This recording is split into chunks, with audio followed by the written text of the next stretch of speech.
So a quick update so far.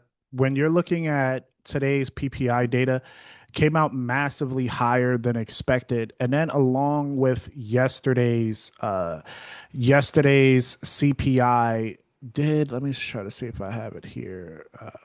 Well, yeah, yesterday's CPI did come out higher than expected too, right? So with this, we are expecting the classical like hawkish reaction. So we did get it immediately, right, from the data, but we just didn't get the continuations.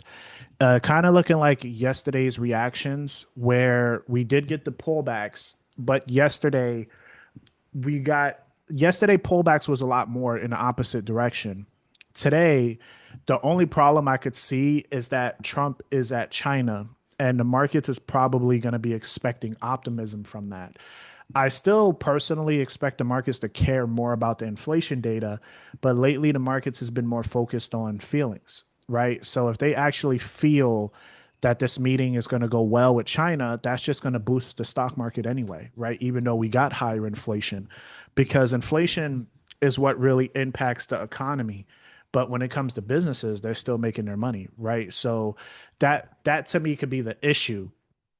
I personally don't want to trade in that type of environment, but if you choose to, right, it's up to you. It's totally fine. If you want to take gold buys and equity buys as soon as it breaks resistance, like if gold breaks above 47.10 or if Nasdaq breaks above 29.3360, you want to take those buys. I agree, right? But I don't want to take a trade in that direction.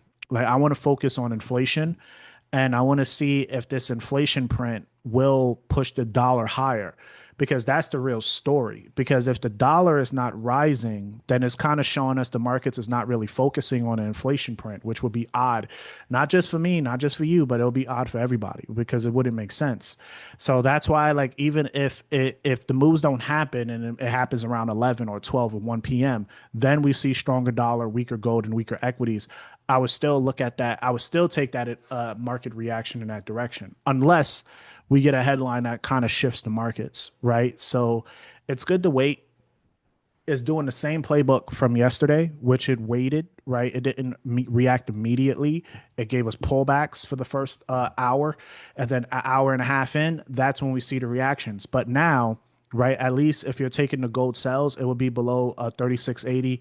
Nasdaq, if it retests around 29 250, if it retests that area, go to like the 5 minute to see if we get an order block and a break of support.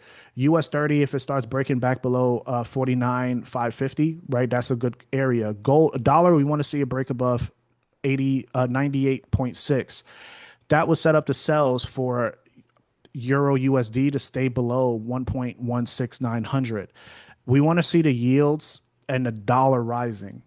If we don't see that, then no trade, right? Because if we see that the yields are still pushing lower and the dollar is lower, that's just going to cause gold to rise. Okay. So if once gold breaks above 47.10, that's kind of like the indicator that, okay, probably in the wrong direction. You could have your stops a little more higher around 47.16, but I don't think it's worth. You probably just get out the trade anyway and just wait until we break that support. Because most likely, if we break this support, dollar will be pushing up and equities will be pushing lower. But if dollar continues to rise, it's going to be because dollar is pushing lower and gold and equities is pushing higher. So the markets is not like gold is not going to push lower and then Nasdaq is going to go higher. Like it's not going to happen that way, right? It's like gold is not going to go lower and then dollar is going to be lower. It's not going to happen. They all going to react at the same time. So this is why like we have to look at the markets as a whole. And then once we start seeing the markets react towards a hawkish environment, that's when you take the trade. But it's just the same playbook, like the pullbacks, the fear, then it's like, oh, what's going to happen?